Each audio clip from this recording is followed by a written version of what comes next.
नमस्कार. मी तुमचा मित्र नितेश. तुमचं सर्वांचं स्वागत करतो ॲप्टिट्यूड मॅटर्सवरती. मी आशा करतो की तुम्ही सर्व मजेत आहेत. सर्वांची प्रिपरेशन चांगली चालू आहे. आज आपण एम-पी-एस-सी सी-सॅट 2023 चा क्वेश्चन पेपर डिस्कस करणार आहे.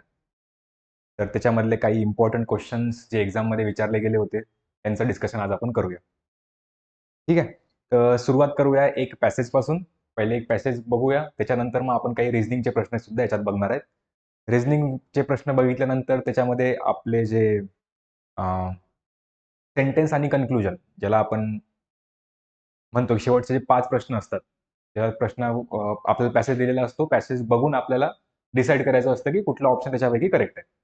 तर आपण ते प्रश्न सुद्धा करून बघणार आहेत आज. तर आपण पॅसेजपासून सुरुवात करूया. तर पहिला पॅसेज तुमच्या समोर येतोय. हा आहे पॅसेज तुमच्या समोर. अच्छा, क्वेश्चन मी सर्व इंग्लिशमध्ये घेतलेले आहेत. त्याच्यामुळे मराठीमध्ये तुम्हाला प्रश्न दिसणार नाहीये. तुम्ही क्वेश्चन पेपर बघून घेऊ शकता. क्वेश्चन पेपर अवेलेबल आहे. मी फक्त इंग्लिशमध्ये घेतलेलं आहे. त्याच्यामुळे इथे मराठीमध्ये मी तुम्हाला दाखवू शकणार नाही. कारण की एका वेळेस एकच टाईपमध्ये दिसू शकतं. त्याच्यामुळे फक्त इंग्लिशमध्ये घेतलेलं आहे. तर तुम्ही वाचायला सुरुवात करा. आपण बघूया.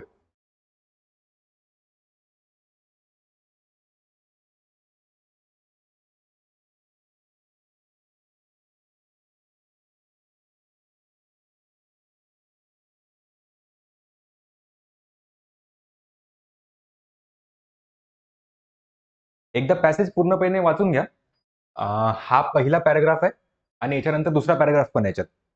पहिले हा वाचून संपवा. नंतर मग याच्यानंतरची स्लाईड मी ओपन करतो.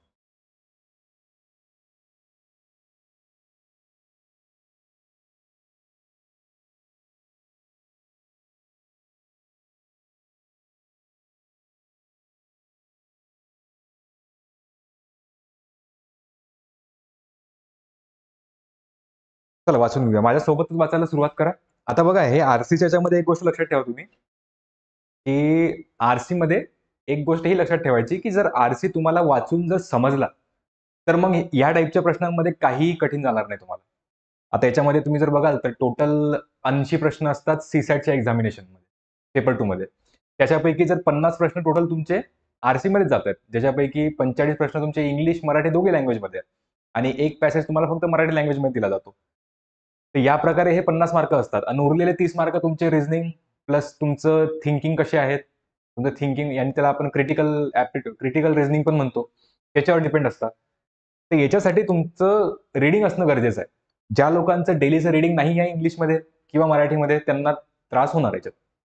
त्याच्यामुळे मी एक गोष्ट प्रत्येक मुलांना सांगतो, की दररोजचं कमीत कमी अर्धा तास रीडिंग इंग्लिशचं असलं पाहिजे. त्याच्याशिवाय तुम्ही एक्झाम अटेंड नाही करू शकत. हे फक्त इथलीच गोष्ट नाहीये. इथले तरी पॅसेज ठीक-ठाक आहेत. म्हणजे वाचून समजू शकतात. पण भरपूर कॉम्पिटिटिव्ह एक्झाम्स आहेत जसे की बँकिंगचे झाले. बँकिंगच्या एक्झाममध्ये तर असे-असे पॅसेज येतात, की ते जर तुमची वाचायची जर सवय नसेल, तर तुम्ही ते पहिल्यांदा पॅसेज वाचलं तुम्ही म्हणाल, की नाही मला जमणार नाही. त्याच्यासाठी वाचण्याची गरज पडेल तुम्हाला. त्याची सवय असली पाहिजे. ठीक आहे? तर वाचून घ्या पहिले एकदा. मग आपण नेक्स्ट पण चालू. Read the following passage and answer the questions. आता हे मी डायरेक्ट उचलले होते म्हणून हे 41 to 45 आलेले आहेत. तर त्याचं काही टेन्शन घेऊ नका. याच्यात बघा.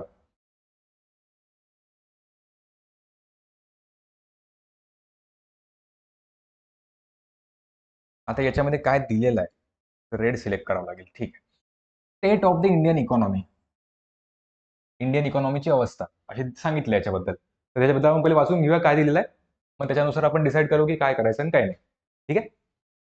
चला. The last 2 years have been difficult for the world economy on account of the COVID-19 pandemic. COVID-19 मुळे वर्ल्ड इकॉनॉमीसाठी खूप डिफिकल्ट काळ राहिलेला आहे. Repeated waves of infection. तुम्हाला माहिती असेल इन्फेक्शनचे खूप वेव्ह झाले. First wave, second wave, third wave अशा वेव्ह येत गेल्या. Inflation have created particularly challenging times for policy making. Faced with these challenges, the government of India's immediate response was a bouquet of safety nets to cushion the impact on vulnerable section. Vulnerable section म्हणजे ज्या section तुम्हाला माहित असेल जेव्हा lockdown लागलं होतं, तेव्हा जे दुसऱ्या स्टेटमध्ये लोक जे काम करायला इथे आले होते, त्यांना खूप प्रॉब्लेम झाला होता. जायला, त्यांच्याकडे खायला-प्यायला काही नव्हतं. तर ह्या व्हल्नरेबल सेक्शनसाठी गव्हर्नमेंटने काहीतरी व्यवस्था केली. त्यांच्यासाठी एक सेफ्टी नेट तयार केला. and the business sector. It next passed through a significant increase in capital expenditure on infrastructure to build back medium-term demand as well as aggressively implemented supply-side measures to prepare the economy for a sustained long-term expansion. Advanced estimates suggest that the Indian economy is expected to witness a real GDP expansion of 9.2% in 2021-2022 after contraction in it in 2020-21. 2021-22 मध्ये कोविड-19च्या वेव्हमुळे जो problem आला तेव्हा contraction झालं होतं. आता ते 9.2% वाढणार आहे 2021-22 मध्ये. This implies that overall economic activities have recovered past the pre-pandemic level. हे आपल्याला हे सांगतं की प्री पॅन्डेमिक लेवल yani पॅन्डेमिकच्या येण्याच्या आधी जी परिस्थिती होती तीच परिस्थिती आता येण्याची सुरुवात झालेली आहे कोविड नंतर. ठीक आहे. हा तुमचा पहिला पॅराग्राफ होता. झालं ना सर्वांचं वाचून? झालं असेल तर मी नेक्स्ट पॅराग्राफवर जातो. हा तुमचा नेक्स्ट पॅराग्राफ आहे. दिसतंय ना शेवटपर्यंत? इथे हायर लिहिलेलं आहे. ठीक आहे. हे वाचून घ्या.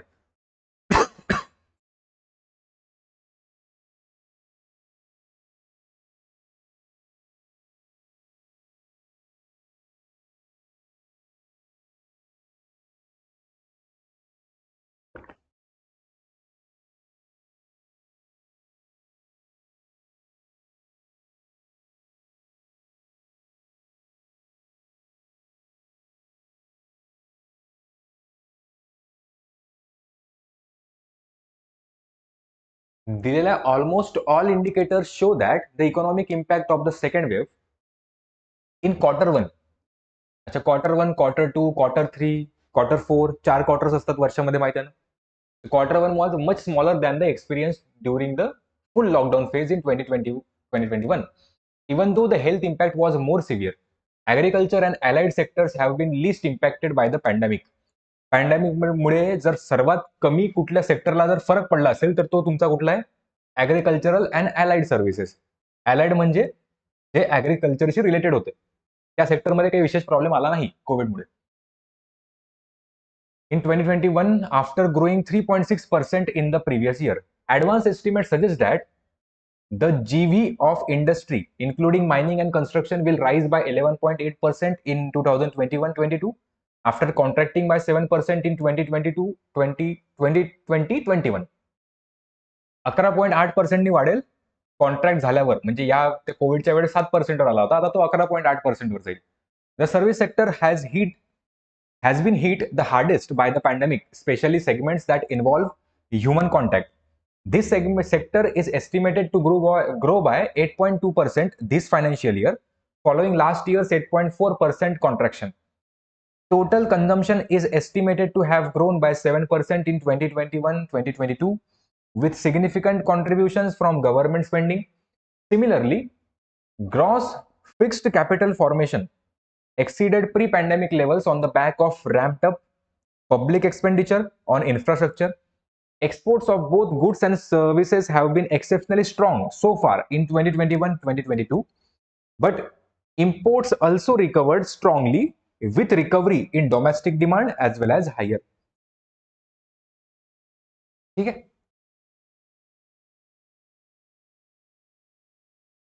हा आहे तुमचा पॅराग्राफ इथपर्यंत होता. तर याच्यामध्ये हे सांगितलं गेलं की प्री पॅन्डेमिक लेवलमध्ये काय सिच्युएशन होती, पॅन्डेमिकमध्ये काय झालं, कुठल्या सर्व्हिस सेक्टरवर काय फरक पडला, आणि पोस्ट पॅन्डेमिक yani जेव्हा पॅन्डेमिक संपला त्याच्यानंतर यांचं म्हणजे कुठला सेक्टर ग्रो झाला, कुठला सेक्टर ग्रो नाही झाला याच्याबद्दल तुम्हाला सांगितलेलं गेलं. ठीक आहे. तर हा तुमचा होता पॅसेज. आता आपण याचे प्रश्न बघणार आहोत. ठीक आहे. चला, तर पहिला प्रश्न तुमच्या समोर हा आहे. वाचा आणि सांगायचं पहिल्याचं उत्तर काय असेल.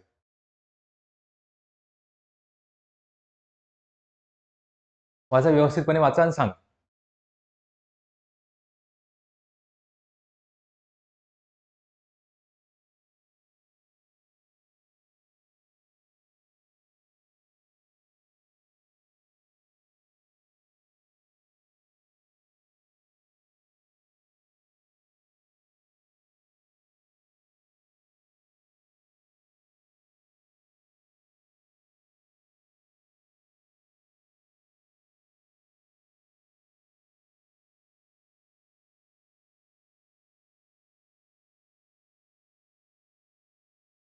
ठीक आहे. पहिला प्रश्न म्हणतो which of the following have created challenging times for policy makers. Policy मेकर्ससाठी कुठला प्रॉब्लेम आला आहे? Have created challenging times. Repeated waves of infection. इन्फेक्शनचे खूप वेव्स आले, हा एक प्रॉब्लेम होता, बरोबर आहे, कारण की त्याच्यामुळे इकॉनॉमी व्यवस्थितपणे वाढू शकली नाही. तर हा हे पहिलं रिझन तर आहेच. दुसरं, सप्लाय चेन डिस्ट्रप्शन्स. सप्लायमध्ये प्रॉब्लेम आला, कशामुळे? वेव्स आल्यामुळे. त्यामुळे दुसरा पण आहे त्याचा. तिसरं, इन्फ्लेशन. इन्फ्लेशन हाही एक प्रॉब्लेम आहे पॉलिसी मेकिंगसाठी, करेक्ट आहे. तर तिघही करेक्ट ऑप्शन असल्यामुळे याच्यामध्ये तुम्ही फोर्थ ऑप्शन मार्क कराल, ऑल ऑफ अबव. तर तिघही ऑप्शन करेक्ट असल्यामुळे कुठला ऑप्शन येईल? All of the above.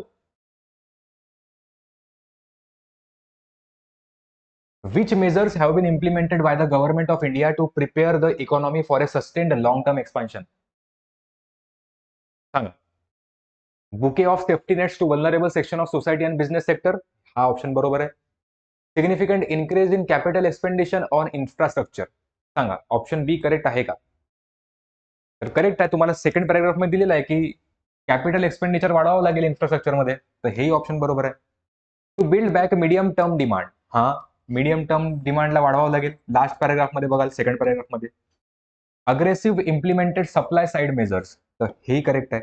त्याच्यामुळे याच्यावर जर बघत असाल तर चारही ऑप्शन करेक्ट आहे. कुठलं ऑप्शन येईल याच्यातलं? ओनली ए नाही येणार, ओनली बी पण नाही येणार, ए अँड बी पण नाही येणार, ए बी सी डी चारही ऑप्शन करेक्ट असल्यामुळे याच्यामध्ये पण ऑप्शन नंबर 4 करेक्ट येईल.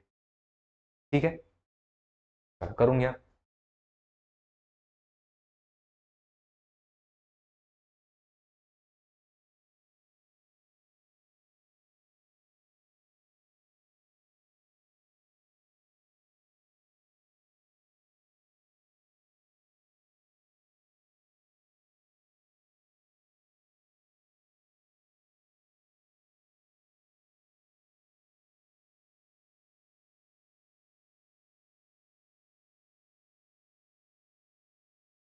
चलो, चलायचं पुढे.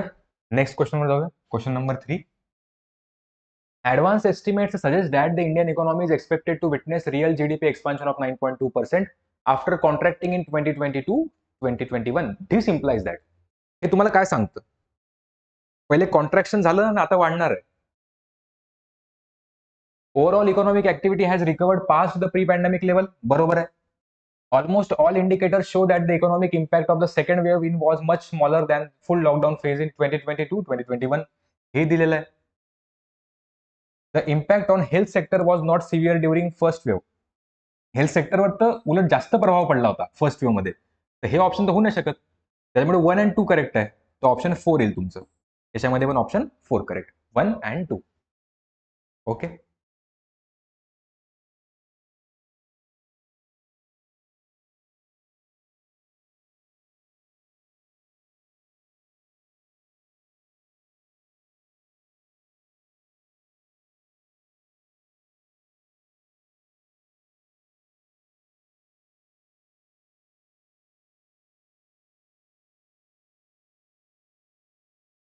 ठीक आहे. तर हा होता तुमचा तिसरा प्रश्न. जाऊया फोर्थ क्वेश्चनवर. चौथा प्रश्न काय म्हणतोय जरा बघून घ्या एकदा.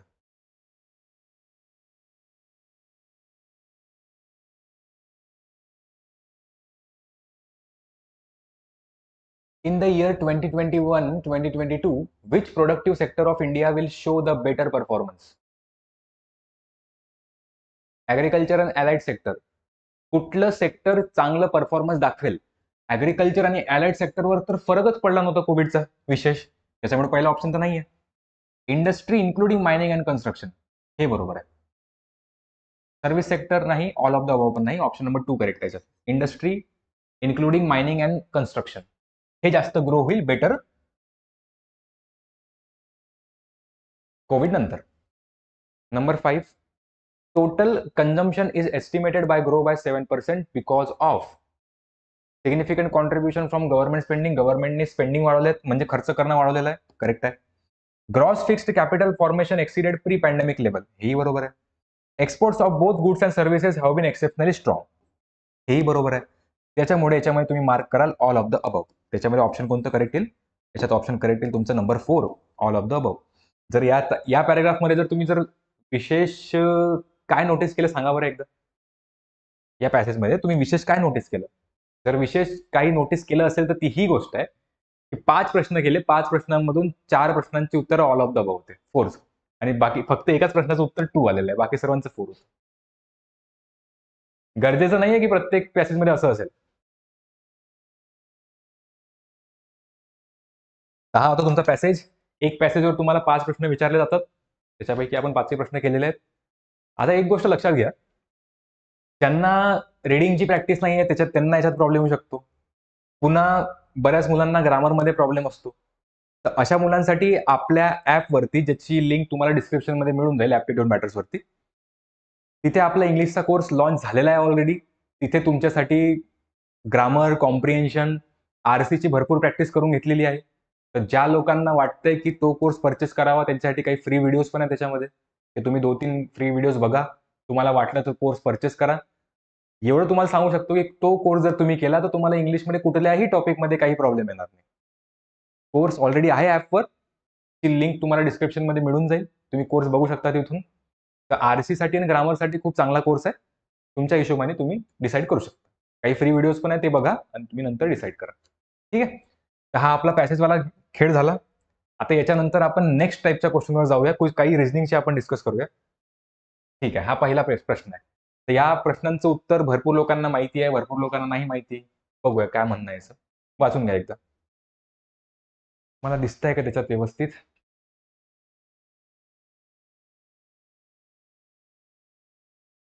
एक मिनिट.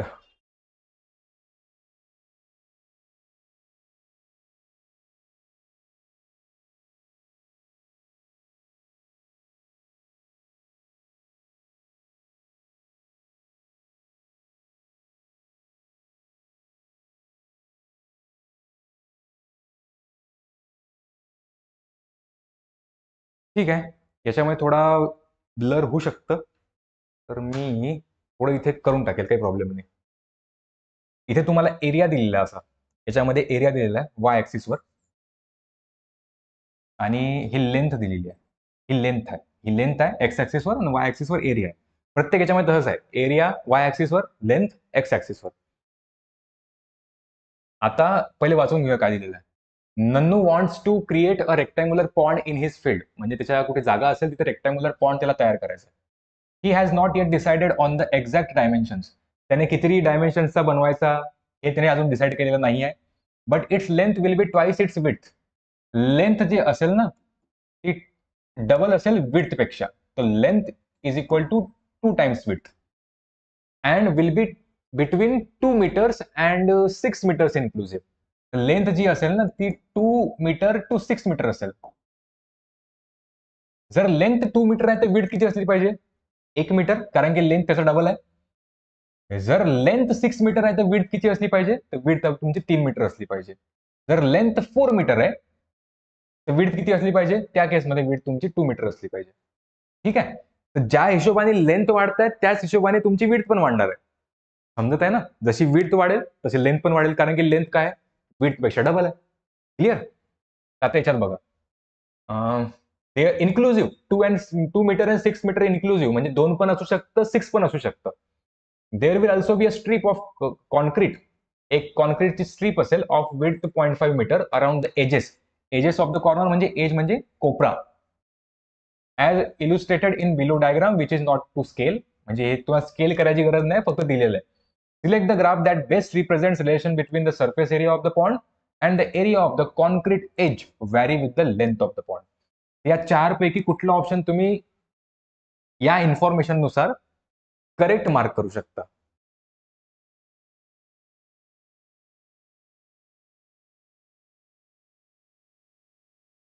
ते हे मी तुम्हाला सांगितलं ना, जसं विड्थ वाढेल तशी लेंथ पण वाढेल. जशी विड्थ कमी होईल, लेंथ पण कमी होईल. हे दोघंही एक्सपोनेन्शियली आहे. एक्सपोनेन्शियल ग्राफ आपण केव्हा म्हणतो, की जेव्हा दोघंही वस्तू एकासोबत कमी होतात किंवा एकासोबत वाढतात. त्याच्यामध्ये जो पहिला पॅराग्राफ आहे ना, म्हणजे पहिला जो ग्राफ आहे, असा काढलेला आहे. हे एक्स ॲक्सिस, वाय ॲक्सिस आहे. हे लेंथ आहे, हे एरिया आहे. त्याच्यामध्ये दोघांचे ग्राफ असे दिलेले आहे तुम्हाला क्रॉसमध्ये. ऑप्शन 2 मध्ये दोघंही एक्सपोनेन्शियली वाढ दिलेली आहे असं. याच्यामध्ये एक स्ट्रेट लाईन दिलेला आहे आणि एक एक्सपोनेन्शियल दिलेला आहे. याच्यामध्ये हा एक्सपोनेन्शियल दिलेला आहे आणि दुसरावाला सरळ लाईन ग्राफ दिलेला आहे. मी तुम्हाला सांगितलं ना, जसं विड्थ वाढेल तशी लेंथ पण वाढेल आणि जशी विड्थ कमी होईल तशी लेंथ पण कमी होईल. तर दोघांचे जे ग्राफ आहे ते एक्सपोनेन्शियली ग्रो किंवा एक्सपोनेन्शियली कमी झाले पाहिजे. ते एक्सपोनेन्शियली ग्रो कुठे दिलेलं आहे तुम्हाला? ऑप्शन नंबर 2 मध्ये. त्याच्यामध्ये याचा ऑप्शन येतो 2 करेक्ट येईल. इथे कॅल्क्युलेट करायची गरज नाहीये. तुम्हाला फक्त हे जे दिलेलं आहे ते समजून तुम्हाला मार्क करायचं आहे. तर ऑप्शन नंबर 2 करेक्ट येईल याच्यात. दोघंही एक्सपोनेन्शियली ग्रो झाले पाहिजे. ओके, कमी पासून जास्तीकडे जातील. ठीक आहे.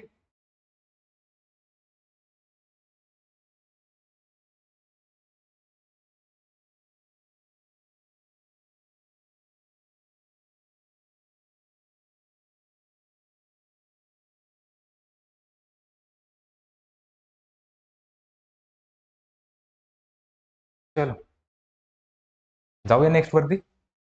क्वेश्चन लिहायची वगैरे गरज नाहीये. तुम्हाला क्वेश्चन पेपर सापडून जाईल तो. काही प्रॉब्लेम नाही त्याच्यात. Select the logical number for empty box in the following arrangement. हा, एम्प्टी बॉक्स साठी आता भरपूर लोकांनी याचं वेगवेगळं काही करून ठेवलेलं आहे. आपण बघूयात.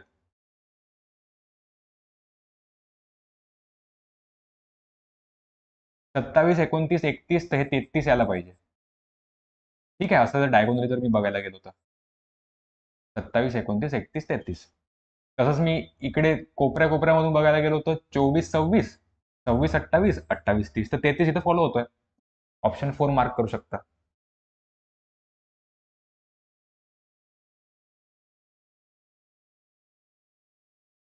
ठीक आहे, क्वेश्चन नंबर 3 चा ऑप्शन नंबर 4 येईल 33.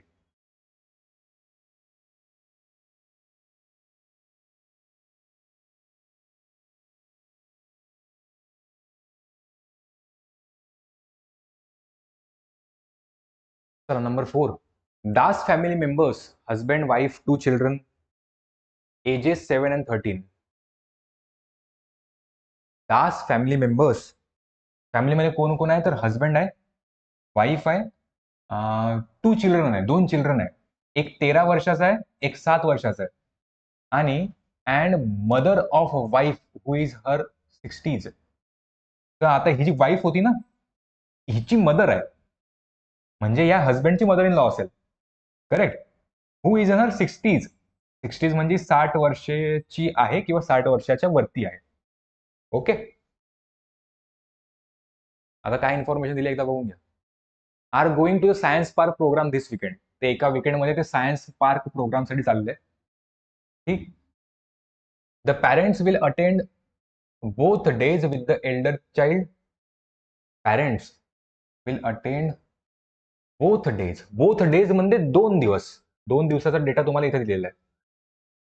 ठीक आहे. With the Elder child but Mrs Das mother and the younger child will spend 1 day visiting relatives. म्हणजे ते फक्त एक दिवस जाणार आहे. तर या वाईफची जी मदर आहे ती फक्त 1 दिवसासाठी जाईल. आणि जो एल्डर नाही, यंगर चाइल्ड आहे. यंगर कोण आहे याच्यापैकी? यंगर म्हणजे जो लहान आहे तो. तर हा आणि याची ग्रँड मदर जी काय असेल ते फक्त 2 दिवस, एक दिवस जातील. आणि बाकीचे तिघं जे आहेत ते 2-2 दिवस जातील. ओके.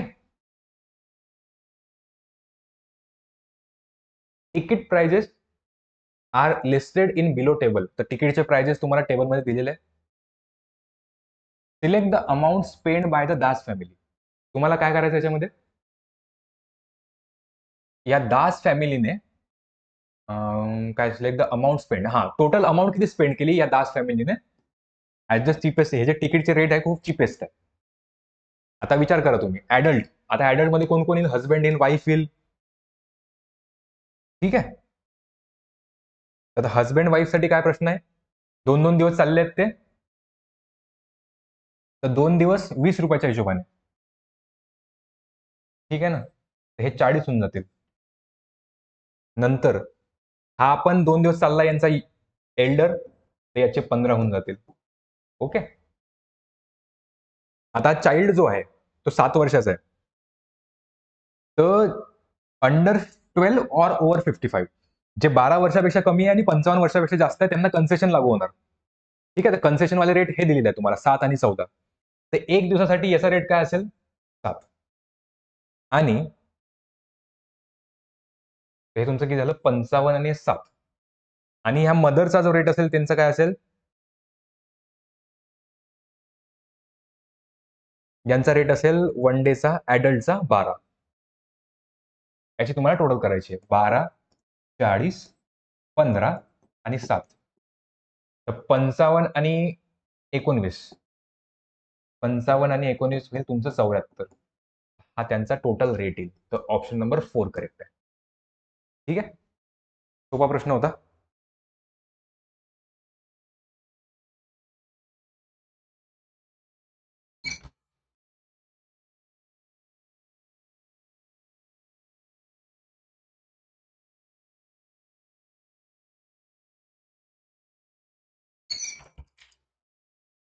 तर याच्यामध्ये तुम्ही एक गोष्ट ऑब्झर्व केली असेल ना, ती 2023चा जो प्रश्नपत्रिका होती, त्याच्यामध्ये हा थोडा लेंदी प्रश्न आले होते.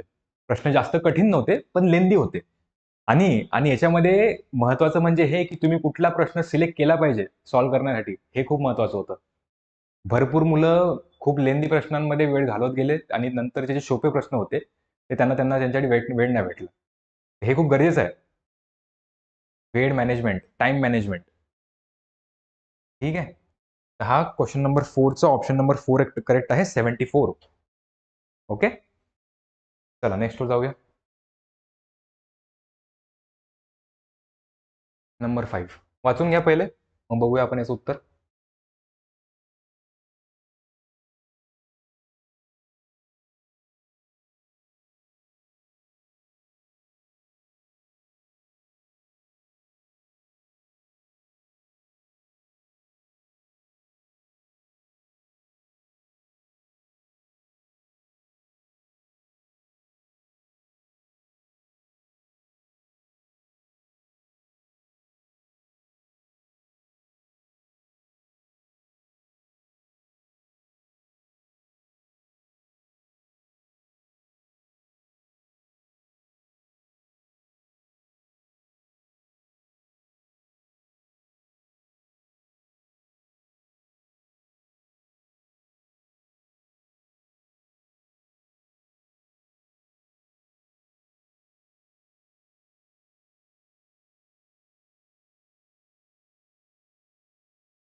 तर every element of B is an element of A. जर आपण याला वेन डायग्रामनी जर बघायला गेलो, तर every element of B is an every element of A.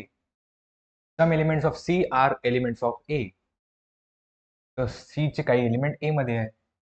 Every element of D is an element of C. तर every element of D is an element of C. तर डी हा सीच्या मध्ये येईल. But no element of D is an element of A. D मधला कुठलाही element A मध्ये असू शकत नाही. Which of the following statements are impossible. 4 statement पैकी कुठलं स्टेटमेंट कुठल्याही केसमध्ये पॉसिबल नाही होऊ शकत, यानी impossible. Some element of C is in B. Some element of C is in B होऊ शकतं. तर पहिला ऑप्शन तुमचा करेक्ट नाही येणार, तुम्हाला इम्पॉसिबल विचारलं. Every element of B is in C. बीचा प्रत्येक एलिमेंट सी मध्ये आहे, होऊ शकतो. हा इम्पॉसिबल केस नाहीये, होऊ शकतो. Every element of A is either in B or in C. Either in B or in C हे होऊ शकतं. Every element of C is in A. Every element of C is in A हे तर पॉसिबलच नाही आहे, कारण की D मधला डी जर ए मध्ये जाऊ शकत नाही, तर प्रत्येक सी कसं काय ए मध्ये जाऊ शकतो, हे तर पॉसिबलच नाही आहे. त्याच्यामुळे 4th ऑप्शन तुमचं करेक्ट येईल. Every element of C is in A. Option 4 correct. ठीक आहे, घ्या करून घ्या.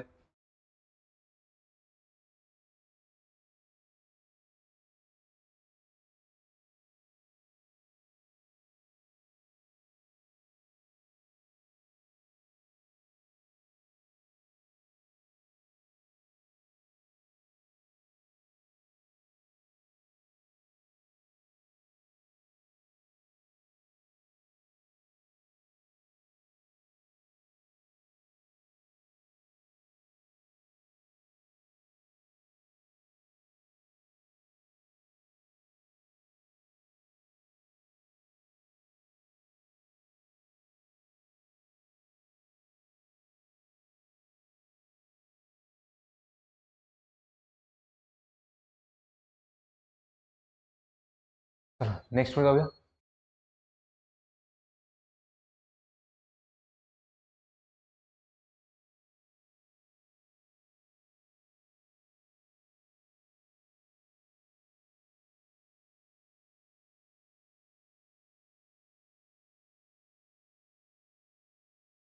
नेक्स्ट प्रश्नावर जाऊ. अच्छा, या प्रश्नाचं चारही उत्तर याचे चुकीचे आहेत. ठीक आहे. पण तरीही चारपैकी कुठलं मार्क करायचं असेल तर ते ऑप्शन नंबर 1 असेल. का तुम्हाला सांगतो बघा. Hope to see you. आता कुठले 2 वर्ड बघायचे याच्यात? होप आणि ठीक आहे. होप टू आणि होप टू चेक करा. होप टू आणि होप टू इथे आहे. तर 2 कोड सेम असले पाहिजे. तर बघा तर इथे कुठला सेम आहे?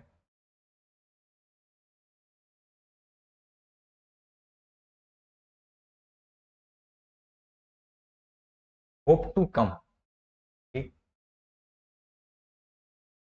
दी आणि सो. तर दी सो आणि दी सो हे तुमचं होप टू साठी झाले. ठीक आहे. आपल्याला प्लीज साठी विचारलंय ना त्याने. Please see you. अच्छा, नंतर मग सी यू साठी चेक करा. सी यू इथे आहे आणि दुसरी गोष्ट सी यू. हा, सी यू इथे आहे. तर सी यू साठी काय येईल? जर हे सो दी होतं तर हे रे ना यायला पाहिजे. रे आणि ना. सी यू साठी रे ना. ठीक. होप टू साठी कुठले बघितले आपण? दी सो. आणि सी यू साठी रे ना. तर आपल्याला सी यू साठी तो विचारतोय तर रे ना तर यायला पाहिजे. आणि दुसरी गोष्टसाठी तू प्लीज साठी विचारतोय. प्लीज वर्ड कुठे आहे? तर प्लीज वर्ड फक्त इथे आहे. तर त्याच्यासाठी कोड आपण फक्त तुमचा डी सो तर गेलाच. रा ना पण गेला. सी दुसरीकडे आहे. जी पण दुसरीकडे आहे. है ना? हा जी इथे आहे. पी इथे आहे. मग राहिला कुठला? राहिला फक्त के. तर के रे ना असं तुमचं ऑप्शन यायला पाहिजे. पण याच्यामध्ये कुठेच दिलेलं नाहीये. तर बऱ्याच मुलांनी ऑप्शन नंबर 1 करेक्ट केलाय. ठीक आहे. आपण या ऑप्शनपैकी तर हेच करेक्ट करू शकतो. पण जर करेक्ट आन्सर बघायला गेला तर याचं के रे ना हे तुमचं करेक्ट ऑप्शन. ठीक आहे. एक आन्सर करेक्ट हे आहे, पण ऑप्शन पैकी जर बघायला गेला तर तुम्हाला हे करावं लागेल. ठीक आहे.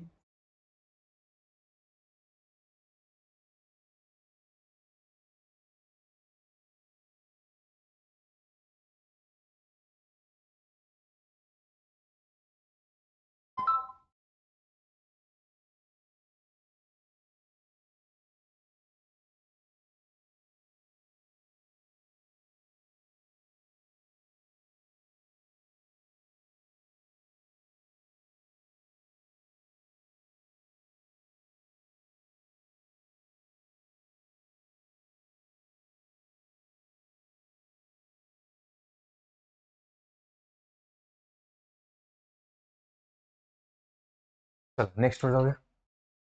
क्वेश्चन नंबर जास्त लक्ष देऊ नका, कारण की क्वेश्चन नंबर खूप इकडे तिकडे झालेले आहेत.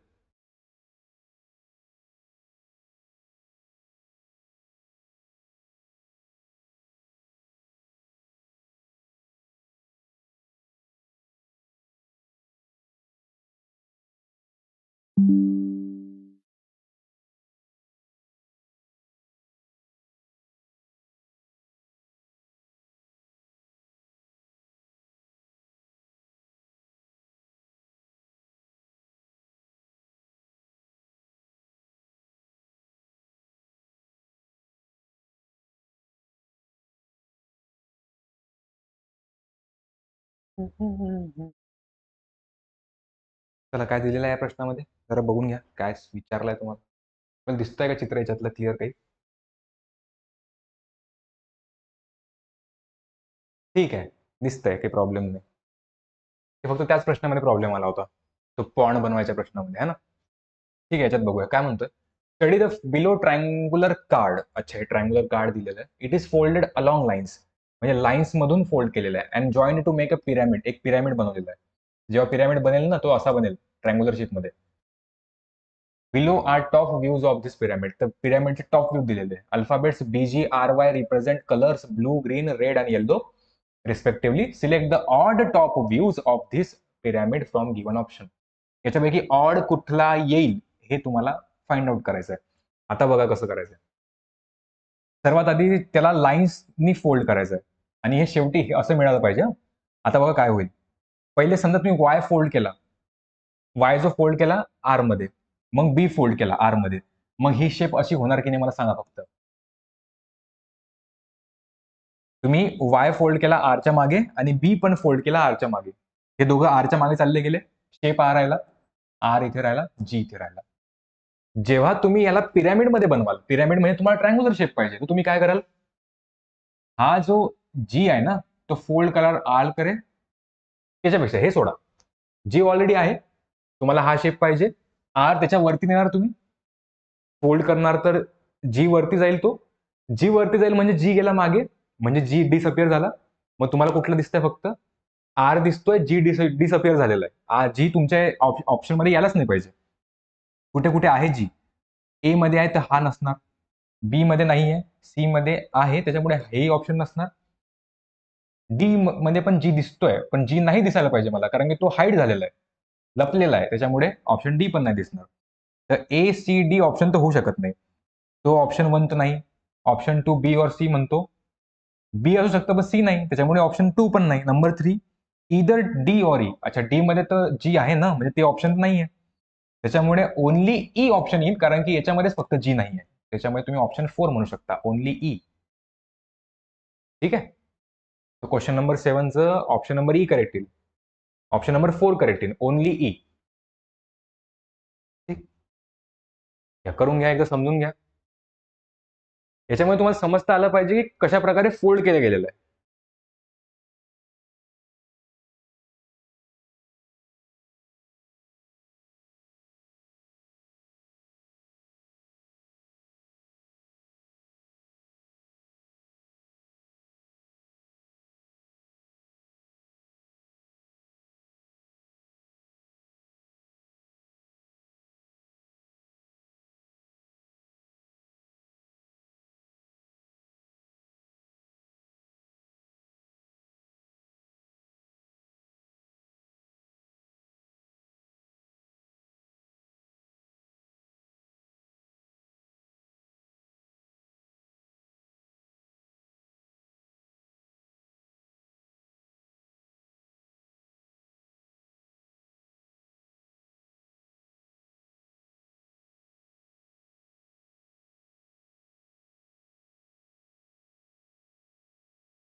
हे हो गया नंबर 7.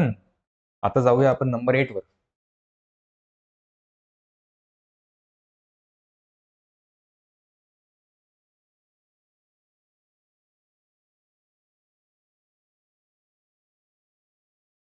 आता हा क्वेश्चन नंबर आहे ना, याला पण भरपूर लोकांनी वेगवेगळ्या प्रकारे केलेला आहे. मी माझा थोडक्यात प्रकार सांगून देईन तुम्हाला काय आहे. तरी याच्यामध्ये करेक्ट आन्सर तुमचं TO येतं. ठीक आहे.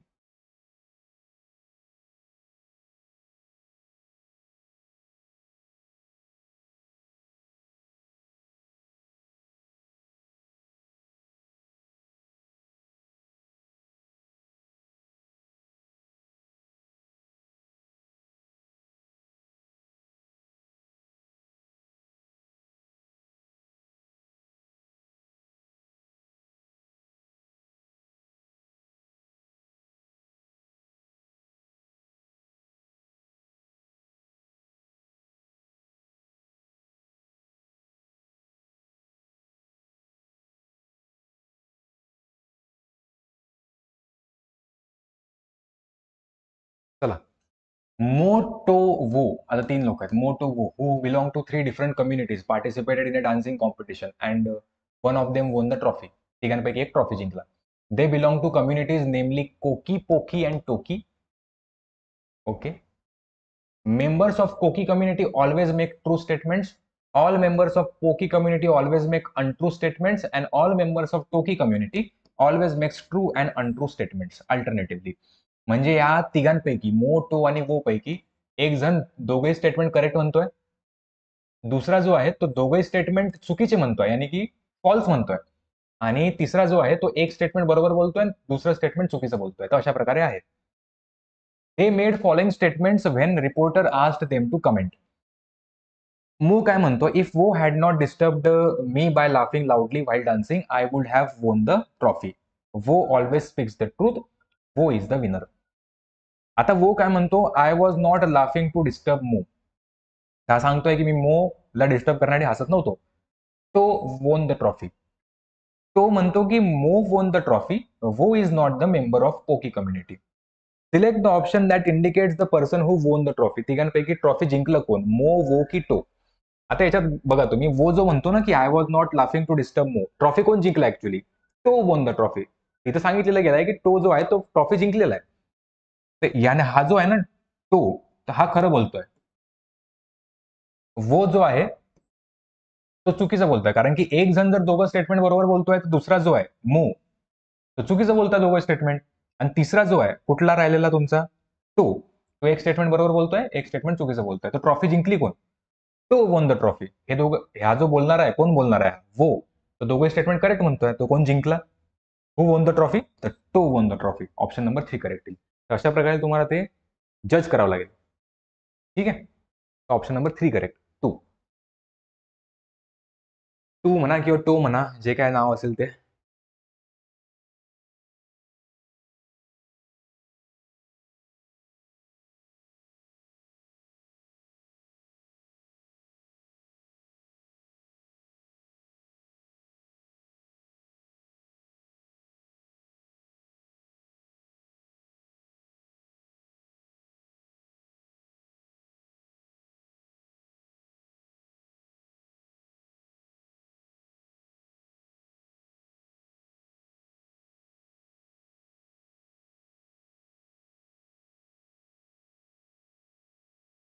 झालं, क्वेश्चन नंबर 8 झालं. नेक्स्ट वर जाऊया. Next question. ओके, वाचून घ्या एकदा, मग बघू याचं उत्तर. याचं उत्तर डायरेक्टच असेल, याच्यामध्ये काही समजवण्याचा प्रयत्न करायची गरज नाहीये. वाचायचं आहे आणि त्याच्या हिशोबाने कुठलं स्टेटमेंट काय विचारलं तुम्हाला, select one of the following that is true, most weakens the argument. तुम्ही हे जे काही पॅसेज वाचल्यानंतर तुम्हाला हे सांगायचं की या 4 ऑप्शनपैकी कुठलं ऑप्शन असं आहे जे याच्यामध्ये जी काही माहिती दिली आहे त्याच्याबद्दल निगेटिव्ह सांगताय किंवा त्या स्टेटमेंटला तो वीक करण्याचा प्रयत्न करतोय. ठीक आहे, 2 प्रकारचे प्रश्न विचारले जातात. एक तर most weakens the above argument, और दुसरं विचारलं जातं most supports the above argument. ठीक आहे, तुम्हाला इथे विकन्स विचारलेला आहे, तर पहिले वाचून घ्या एकदा.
काय सांगितलेलं गेलं, वाचून घ्या एकदा.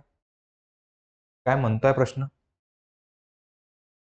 A group of traders in certain country has decided to take their whole taluka offshore in protest. कुठल्या तरी प्रोटेस्ट मध्ये घेऊन जायचं त्यांना, at the insignificant amounts of income tax paid by big businesses. Insignificant amounts of income tax paid by big businesses. An association of shopkeepers from the town want to use the same controversial loopholes favored by huge multinationals so that they too can legally avoid this tax.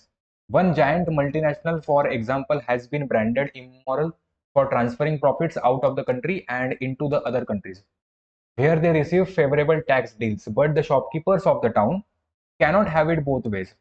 If they believe it is immoral for these multinationals to avoid country tax, it is immoral for them too. They should continue to pay country tax in full. Select one of the following. That if true, most weakens the above argument. आता tax बद्दल काहीतरी सांगितलेलं गेलंय, तर कुठलं most weakens. Small businesses acting alone cannot obtain the same tax breaks as the giant corporation, असं काही नाहीये. हा सपोर्ट करतोय उलट. The only purpose of the protest is to pressure the government into tackling tax avoidance by big business. असं सुद्धा नाहीये, हे पण सुद्धा सपोर्ट करताय. Every time the government comes up with a way of tackling tax avoidance, lawyers simply find a new loophole. लॉयर्सच्या बद्दल काही बोललं गेलंय का इथे? नाही.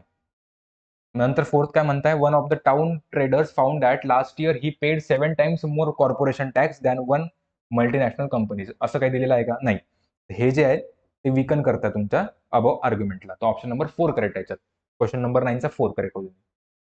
ठीक आहे. 2 प्रकारचे विचारले जातात. एक तुमचं वीकन असतं, दुसरं तुमचं स्ट्रॉंग असतं. ठीक.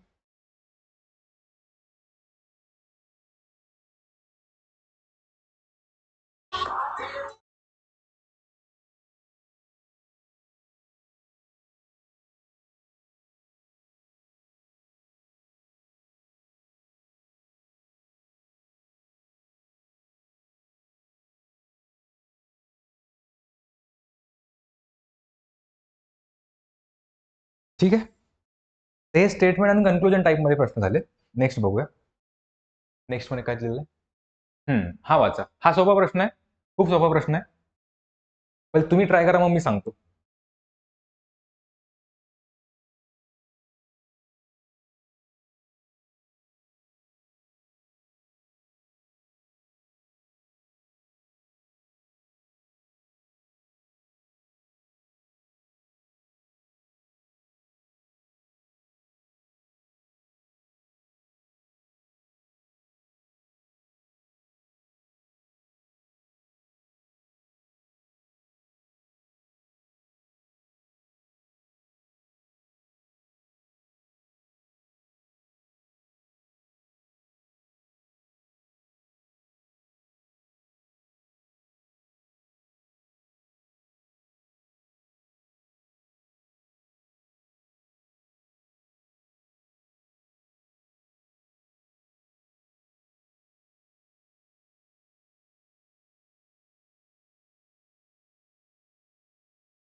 क्वेश्चन नंबर 10 समजला का प्रश्न? खूप सोपा प्रश्न होता हा. काय सांगितलेलं गेलंय की question number 10 identify 2 facts that prove conclusion 10 students failed in the exam. अच्छा, हे तुम्हाला 4 कन्क्लुजन दिले. त्याच्यापैकी कुठले 2 कन्क्लुजन असे आहेत जे तुम्हाला प्रूव्ह करतं की 10 students failed in the exam. 40 students pass the exam. ठीक आहे, 40 लोक एक्झाम पास झाले. 10 students did not complete the exam and so neither passed nor failed. ठीक है. Number C, number of students who failed outnumbered those who did not complete exam by 5:1. ठीक. Number 4, number of students who passed outnumbered those who failed by 4:1. म्हणजे तुम्हाला pass is to फेलचा ratio दिलेला आहे. हा पासचा ratio आहे, हा पासचा ratio 1 दिलेला आहे आणि फेलचा रेशो 1 4 पासचा रेशो 4 आहे आणि फेलचा रेशो 1 आहे. आता 4 ची व्हॅल्यू जर 40 आहे, तर 1 ची व्हॅल्यू पण काय येईल? 1 ची व्हॅल्यू तुमची 10 येईल. याच्यामध्ये बघू शकता तुम्ही, तुम्हाला ए आणि सी मध्ये आन्सर मिळत आहे. तो ऑप्शन नंबर कोणता मार्क कराल? अच्छा, ए आणि सी नाही, सॉरी, ए आणि डी आहे. ठीक आहे, तर ए आणि डी तुमचं करेक्ट आन्सर असेल, ऑप्शन 3.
चालायचं नेक्स्ट प्रश्नावर जाऊया.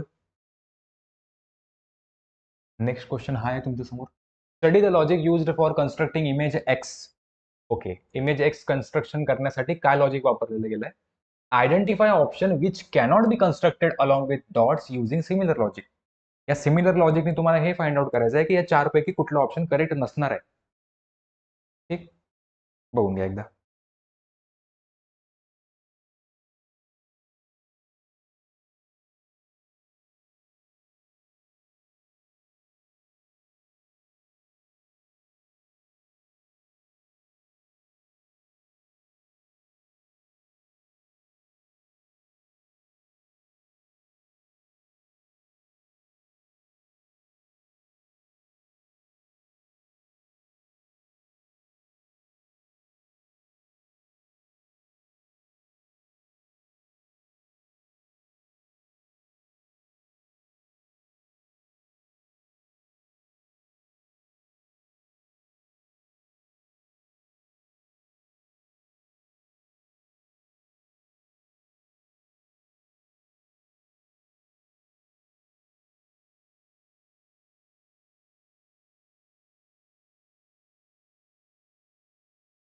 याच्यात जरा लक्ष द्या आता. आता बघा, हा जो पहिला डॉट आहे याच्यातला, हा डॉट बघा. ठीक आहे, हा जो डॉट आहे तो तुमच्या सर्कल आणि स्क्वेअर मध्ये आहे. एक डॉट जो आहे ना तो स्क्वेअर आणि सर्कल मध्ये आहे. Square and circle. दुसरा जो डॉट आहे हा आला इथला डॉट, हा जो डॉट आहे तो तुमचा सर्कल आणि ट्रायंगल मध्ये आहे. दुसरा जो डॉट आहे तो सर्कल आणि ट्रायंगल मध्ये. हेच लॉजिक प्रत्येक ऑप्शन मध्ये फॉलो झालं पाहिजे. जर फॉलो होत नसेल तर तो ऑप्शन तुमचा चुकीचा राहील. तोच तुम्हाला फाइंड आउट करायचा आहे. बघा, स्क्वेअर आणि सर्कल मध्ये एक डॉट पाहिजे, तर स्क्वेअर हा आणि सर्कल हा, तिथे एक डॉट असू शकतो किंवा इथे म्हणता येईल. दुसरा म्हणजे याच्यामध्ये पॉसिबल होत आहे. दुसरा काय म्हणतो, सर्कल आणि ट्रायंगल मध्ये डॉट असला पाहिजे. सर्कल आणि ट्रायंगल दोघे कुठे मीट होत आहेत, इथे. तर पहिला ऑप्शन तुमचा करेक्ट आहे. ठीक आहे. 2 मध्ये बघा, स्क्वेअर आणि सर्कल मध्ये डॉट पाहिजे. स्क्वेअर आणि सर्कल कुठे मीट होत आहेत दोघे, हाच पार्ट आहे तुमचा. दुसरं सर्कल आणि ट्रायंगल, सर्कल आणि ट्रायंगल तर हा पार्ट आहे. त्याच्यामध्ये फॉलो होत आहे. सर्कल, ट्रायंगल,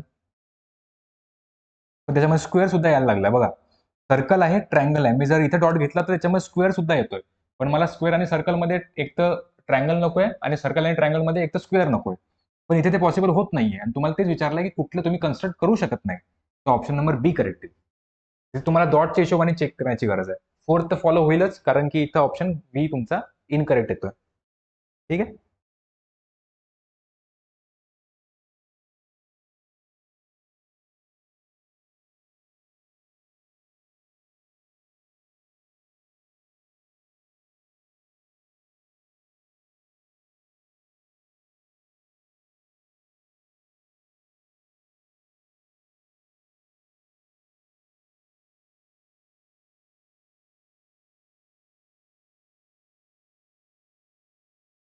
तर 11चा ऑप्शन सी करेक्ट येईल.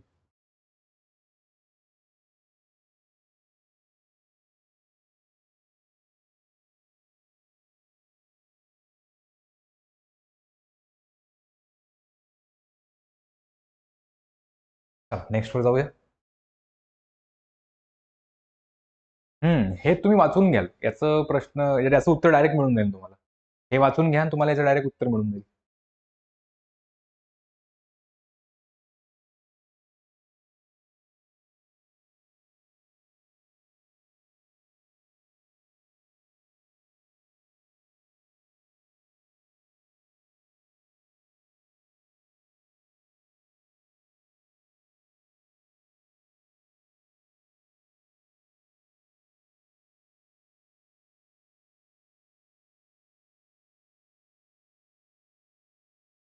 काय सांगितलं गेलंय एकदा वाचून घेऊया. Upanishads carry a weighty fable. Virochana, ruler of the Suras, and Indra, lord of Suras, both once went to Brahma and asked him about God. They were told to look in the mirror. Looking at his reflection, Virochana instantly concluded that he is God. Indra, while looking at his reflection and spending longer time in contemplation, realized that God was all. Some persons measure development by the amount and material things that they can consume. Some persons measure their worth by all that they can uplift and divinize. The difference is nothing less than that between an egocentric existence engulfed in its own gains, unhesitant to exploit, and an expansive one that is creative in the highest sense of the word. Select the most appropriate option that indicates central idea of the story. If Virochana had thought carefully while looking at the self-image, he would have realized the truth. नाही, हे नाही नसणार. हे नाही आहे option तुमचं. To see one's own reflection is to discover one's own characteristics. Nahi. Persons who are egoistically selfish and involved in exploiting others for that purpose live as suras, while those who deal with all others with open mind using their own creativity and assist them in their own upliftment and deification live as suras. तो option number बी correct आहे तुमचं. ठीक आहे. 12th option 3 correct येईल. बघून घ्या एकदा.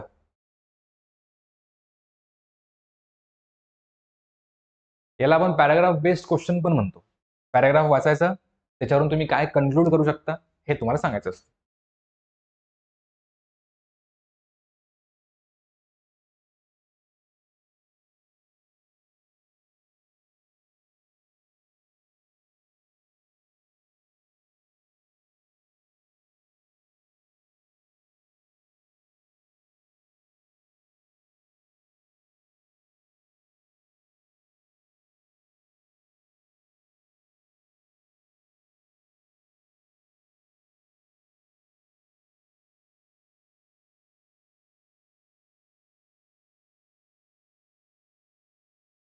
ठीक आहे.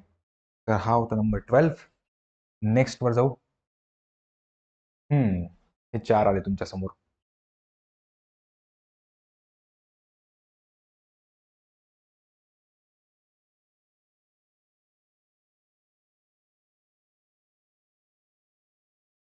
याच्या इंग्लिशमध्ये काहीतरी जो इंग्लिशमध्ये दिलेला आहे प्रश्न त्याच्यामध्ये काहीतरी गडबड आहे.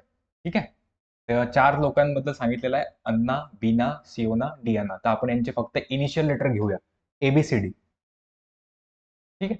आणि इथे being the shortest stand while Bina comes to the third position, however when they stand by age, ते इथे एजच्या हिशोबाने सांगितलेलं आहे आणि दुसरं हाईटच्या हिशोबाने सांगितलेलं आहे.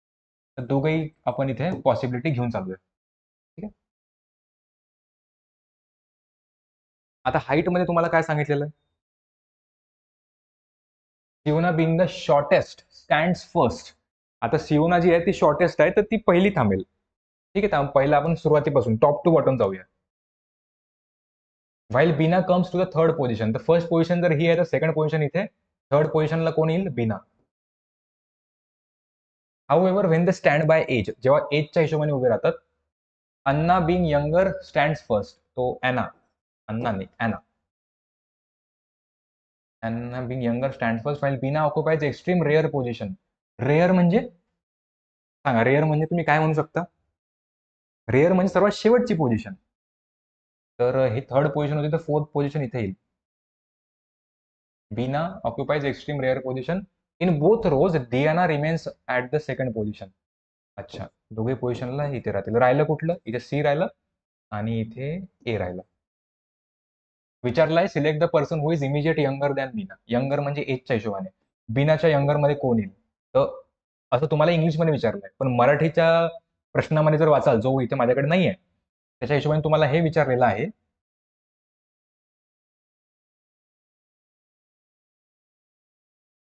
तुम्हाला हे विचारलंय की सिलेक्ट द यंगर. हा, सीच्या लाईनमध्ये जो आहे, मराठीमधला प्रश्न सांगतो तुम्हाला. सीच्या एजच्या लाईनमध्ये जो हाईटच्या हिशोबाने आहे, सीच्या लाईनमध्ये कोण आहे इथे? बी. तर त्याला यंगर कोण आहे? त्याला यंगर एन आहे.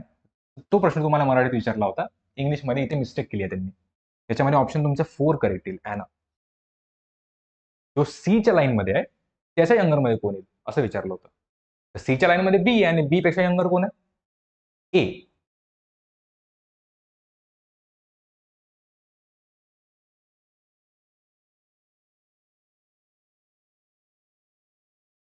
ठीक आहे. नेक्स्ट प्रश्न कुठला दिलेला आहे? ठीक आहे. हा शेवटचा प्रश्न करून घेऊया. आजच्या सेशनचा शेवटचा प्रश्न करूया. जे काही उरलेले प्रश्न असतील ते आपण नेक्स्ट टाइम डिस्कस करू. हा शेवटचा प्रश्न आजचा. एकदा सोपा प्रश्न आहे, एकदम सोपा प्रश्न आहे. सांगा.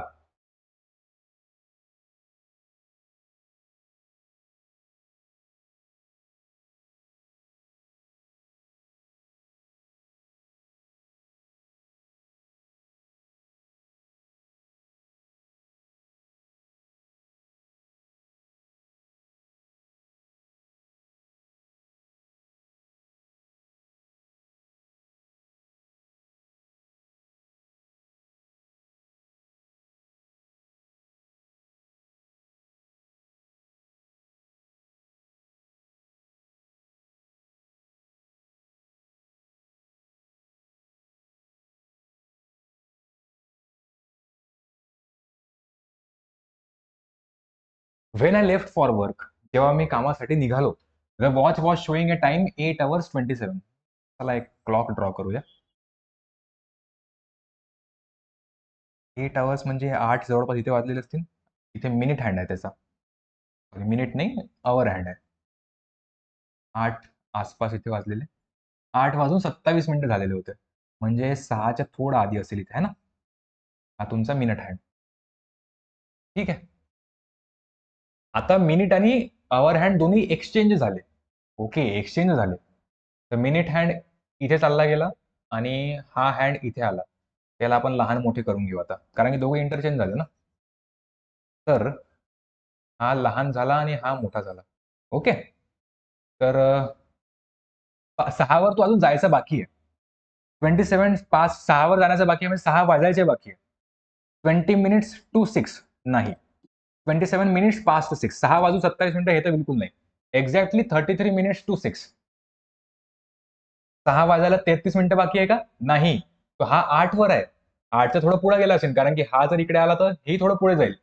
तर तुम्हाला इथे ऑप्शन हा करेक्ट येईल. 17.75 minutes to 6 म्हणजे 5 वाजून 45 मिनिटं झाले.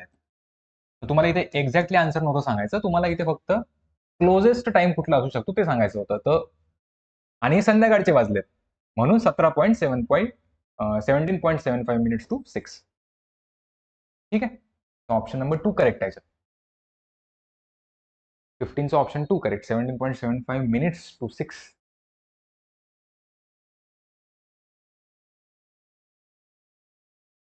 15चा आन्सर 2 करेक्ट आहे. आलं लक्षात?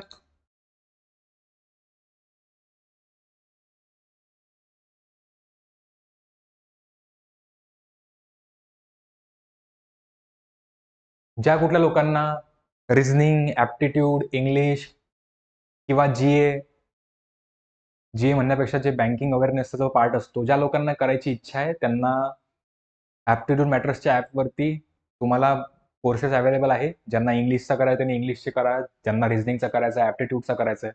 प्रत्येक कोर्स ॲपवर अवेलेबल आहे. तुम्ही चेकआउट करू शकता. ठीक आहे. एवढे प्रश्न आज आपण केले. याच क्वेश्चन पेपरमधले काही प्रश्न आपण नेक्स्ट टाइम सोडूया. ठीक आहे. तर आजपुरतं इतकंच ठेवू. तुम्ही सर्वांची रजा घेतो. तोपर्यंत लवकरच भेटूया. तोपर्यंत सर्वांना धन्यवाद.